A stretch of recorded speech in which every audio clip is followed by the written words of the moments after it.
আমি কাজ করি, I do the work।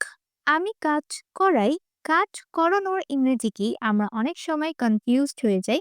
তাই আজকের ভিডিওতে আমরা সেটাই শিখব। সো hello everyone, আসসালামু আলাইকুম। Welcome back to my YouTube channel English with Hasnaina।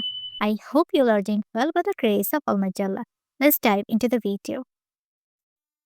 আমরা যখন নিজেদের কাজ নিজেরা না করে অন্য কাউকে দিয়ে করাই, সে সমস্ত কাজগুলোকে বলা হয় কজেটিভ ভার্বস। যেমন হ্যাভ, গেট, মেক।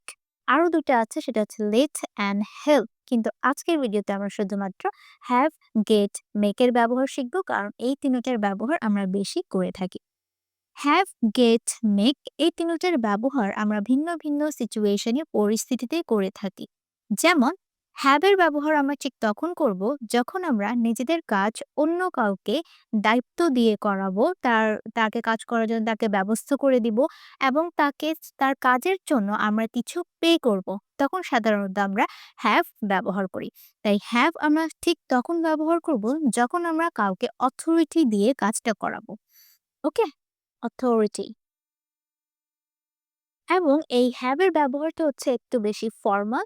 আমরা আমাদের দৈনন্দিন লাইফে হ্যাভ এর ব্যবহারটা তেমন একটা করি না। আমরা বেশি গেট এর ব্যবহার করি। আমরা আমাদের রেগুলার লাইফে ইনফর্মাল বা ক্যাজুয়াল ওয়েতে সাধারণত গেট এর ব্যবহার করে থাকি। গেট এর ব্যবহার আমরা ঠিক তখন করব যখন আমরা নিজেদের কাজ অন্য কাউকে রাজি করে বুঝিয়ে করাবো। সেক্ষেত্রে আমরা সাধারণত কি করব? গেটের ব্যবহারটা করি। যখন আমরা নিজেদের কাজ অন্য কাউকে কনভিন্স করে করাই যে আমার কাজটা করে দাও, সেক্ষেত্রে আমরা গেটের ব্যবহারটা করব। And then make. মেকের ব্যবহার ঠিক তখন করব যখন আমরা নিজেদের কাজ অন্য কাউকে দিয়ে জোর করে করাবো। তখন সাধারণত মেকের ব্যবহারটা হবে। ফোর্সফুলি যখন আমরা নিজেদের কাজ অন্য কাউকে দিয়ে করাবো। ওকে? চলুন এখন আমরা পজিটিভ ভার্বে অ্যাক্টিভ এবং প্যাসিভ ফর্মটা নিয়ে আলোচনা করব। খুব সহজভাবে শিখব, কোনো ঝামেলা নেই। আমি কাজটা রহিমকে দিয়ে করাই। আমি নিজে করি না, রহিমকে দিয়ে করাই। এখানে ব্যক্তিটা ইম্পর্ট্যান্ট, তাই এটা হচ্ছে অ্যাক্টিভ ফর্ম। অ্যাক্টিভ ফর্মের জন্য আমরা এই রুলসটা ব্যবহার করব, সেটা হচ্ছে সাবজেক্ট, দেন আমরা আমাদের পজিটিভ ভার্ব ব্যবহার করব make, get, help and then person, যে ব্যক্তি। পজিটিভ ভার্বের অ্যাক্টিভ ফর্মে যে আমি কাজ করাই, এখানে ব্যক্তিটা হচ্ছে ইম্পর্টেন্ট, এজন্য এখানে পার্সনের নাম উল্লেখিত হবে অ্যান্ড দেন ভার্বের বেস ফর্ম। একটা জিনিস অবশ্যই মনে রাখবেন, মেক যখন আমরা ব্যবহার করি তখন মেকের সাথে আমরা কখনো টু প্রিপোজিশনটা ব্যবহার করব না, কিন্তু গেটের সাথে সবসময় প্রিপোজিশন টু এর ব্যবহারটা করতে হবে। আমি আপনাদেরকে উদাহরণ দিয়ে বুঝিয়ে দেব। আমি কাজটা রহিমকে দিয়ে করাই। ধরুন এই কাজটা আমি রহিমকে রাজি করিয়ে বুঝিয়ে করাচ্ছি, কনভিন্স করছি, সেক্ষেত্রে আমরা এখানে গেটের ব্যবহার করতে পারি। আমরা বলতে পারি I get. Okay, I get, then এখানে পার্সন আসবে। Rahim I get Rahim to do to do the work the work. Okay, get এর পর অবশ্যই আমাদেরকে কি করতে হবে? প্রিপোজিশন টু ব্যবহার করতে হবে, দেন ভার্বের বেস ফর্ম ব্যবহার করতে হবে। I get Rahim to do the work. এখন এটা কিভাবে বলতে পারি? আমি দর্জিকে জামা বানাতে দেই। এখন দর্জিকে জামা বানাতে দেই, দর্জি আমার জামাটা দায়িত্ব সহকারে জামাটা আমাকে বানিয়ে দেয়। সেক্ষেত্রে আমরা এখানে হ্যাভ এর ব্যবহার করতে পারি। আমরা বলতে পারি I have. Okay, I have, then এখানে কাকে দিয়ে বানাই? দর্জিকে দিয়ে বানাই। এখানে ব্যক্তিকে ইম্পর্টেন্ট, তাই এটা হচ্ছে অ্যাক্টিভ। আমাদেরকে বলতে হবে আই হ্যাভ দ্য টেইলর, এখানে পার্সন আসবে। Okay, I have the tailor. I have the tailor বানানোর ইংরেজি হচ্ছে মেক, এজন্য এখানে মেকটা ভার্বের বেস ফর্ম মেইন ভার্ব হিসেবে ব্যবহৃত হচ্ছে। Okay, I have the tailor make my dress. My dress. Okay, আচ্ছা, তারপর এই সেন্টেন্সটাকে কিভাবে বলতে পারি? সে আমাকে অপেক্ষা করতে বাধ্য করলো। বাধ্য করলো মানে ফোর্স করলো। সেক্ষেত্রে আমরা এখানে সবসময় মেকের ব্যবহার করব। সে নিজে অপেক্ষা করেনি, বরং আমাকে দিয়ে সে অপেক্ষাটা করিয়েছে, আমাকেও সে অপেক্ষা করিয়েছে। সেক্ষেত্রে এখানে কি হবে? পজিটিভ ভার্বের ব্যবহার হবে। আমরা বলতে পারি শি অর হি। এখানে বাধ্য করলো ফার্স্ট সেন্টেন্স, সেজন্য এখানে মেকের পাস্ট হচ্ছে মেড, এজন্য আমরা মেড ব্যবহার করব। আমরা সবসময় টেন্স অনুযায়ী কজেটিভ ভার্বস এর ব্যবহারটা করে থাকবো। ওকে, শি মেড কাকে? আমাকে। এটা হচ্ছে কি ব্যক্তিটা ইম্পর্টেন্ট, সে আমাকে অপেক্ষা করালো। তাহলে she made me. Okay, she made me wait.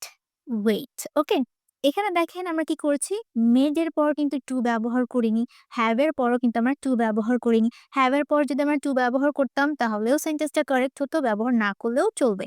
কিন্তু মেক এর পর কখনোই আমরা টু ব্যবহার করব না। ওকে, শি মেড মি ওয়েট। আচ্ছা, এখন আমরা দেখব কজেটিভের প্যাসিভ ফর্ম, কিভাবে প্যাসিভ সেন্টেন্সেস গুলো আমরা ইংলিশে বলতে পারি। প্যাসিভ সেন্টেন্স বলতে আমি কি বুঝাচ্ছি, যেমন আমি কাজটা করাই, আমি আগামীকাল চুল কাটাবো।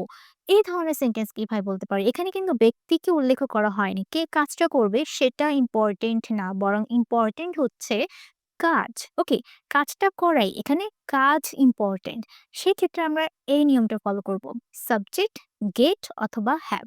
একটা জিনিস মনে রাখবেন, কখনোই আমরা প্যাসিভ ফর্মে মেকের ব্যবহার করতে পারি না, কারণ মেকের ব্যবহার করতে গেলে অবশ্যই আমাদের পার্সন, কাকে বাধ্য করছি, যাকে বাধ্য করছি পার্সনটা ইম্পর্টেন্ট। ওকে, এজন্য মেকের ব্যবহারটা হবে না।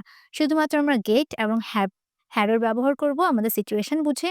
দেন আসবে অবজেক্ট অ্যান্ড দেন ভার্বের পাস্ট পার্টিসিপল ফর্ম।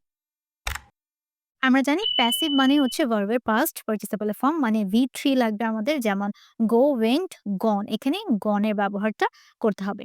ওকে, যেমন আমি কাজটা করাই, এটার মানে কি, আমি কাজটা অন্য কাউকে দিয়ে করাই, কিন্তু কাকে দিয়ে করাই এখানে ব্যক্তি ইম্পর্টেন্ট না, এখানে ইম্পর্টেন্ট হচ্ছে আমার কাজ।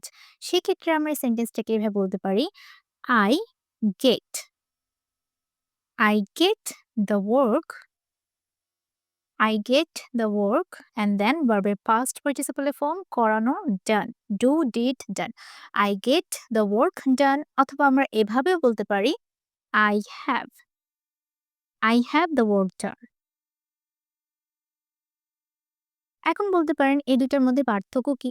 সাধারণত আমরা হ্যাভ এর ব্যবহারটা ফর্মাল সিচুয়েশনে করে থাকি এবং গেট এর ব্যবহারটা আমরা ক্যাজুয়াল ইনফর্মাল ওয়েতে করে থাকি। যখন আমরা নিজেদের কাজ অন্য কাউকে কনভিন্স করে, রাজি করিয়ে, বুঝিয়ে করে থাকি, এবং যখন আমরা কাউকে দায়িত্ব সহকারে কোনো কাজ করতে দিই, তখন সাধারণত আমরা হ্যাভ এর ব্যবহারটা করি। ওকে, দুভাবেই বলা যায়।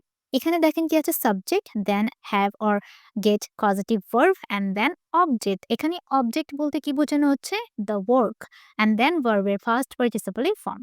তারপর আরেকটা সেন্টেন্স, এটা কিভাবে আমরা ইংলিশে বলতে পারি, আমি আগামীকাল চুল কাটাবো। এই চুল কাটাবো, চুল কাটানো হচ্ছে কাজ, কাজটা ইম্পর্টেন্ট, কিন্তু কাকে দিয়ে কাটাবো সেটা ইম্পর্টেন্ট না। তাহলে এই ধরনের সেন্টেন্স আমরা বলতে পারি, আমি কাটাবো, তাহলে কি হবে, I will. I will gate, আমরা এখানে গেট বলতে পারি অথবা হ্যাভ এর ব্যবহারটাও করতে পারি, কোনো অসুবিধা নেই। Okay, I will get or I will have my hair. Okay, ও আচ্ছা, এটা ওয়াই হচ্ছে, my hair, I will get my hair cut tomorrow. এখানে দেখেন কি আছে, আই উইল কাটাবো ফিউচার, এজন্য I will get or I will have my hair. এখানে চুলটা কি অবজেক্ট, এজন্য মাই হেয়ার অ্যান্ড কাট। কাট হচ্ছে আমার একটা ভার্ব যেটা তিনটা ফর্মই সেম থাকে, পাস্ট এবং পাস্ট পার্টিসিপল কাটই হবে। ওকে, তারপর এটা আমরা কিভাবে বলতে পারি ইংলিশে, আমি আমার চোখ পরীক্ষা করিয়েছি। তাহলে এখানে দেখেন চোখ পরীক্ষা করিয়েছি, কিন্তু কাকে দিয়ে করেছি, ব্যক্তিটা ইম্পর্টেন্ট না, ইম্পর্টেন্ট হচ্ছে আমার কাজ। সেক্ষেত্রে বলতে পারি করিয়েছি, এখানে দেখেন ফার্স্ট, এখানে বলতে হবে got. I got my eyes. Object কি এখানে, my eyes. I got my eyes tested. Okay, ভার্বের পাস্ট পার্টিসিপল ফর্ম। এখন আপনারা আমাকে কমেন্ট করে জানান এটার ইংরেজি কি হবে। সে রক্ত পরীক্ষা করিয়েছিল। আপনারা আমাকে কমেন্ট করে জানান এবং আজকের ভিডিওটা কেমন লেগেছে সেটাও আমাকে কমেন্ট করে জানাবেন। সবাই ভালো থাকবেন। আল্লাহ হাফেজ।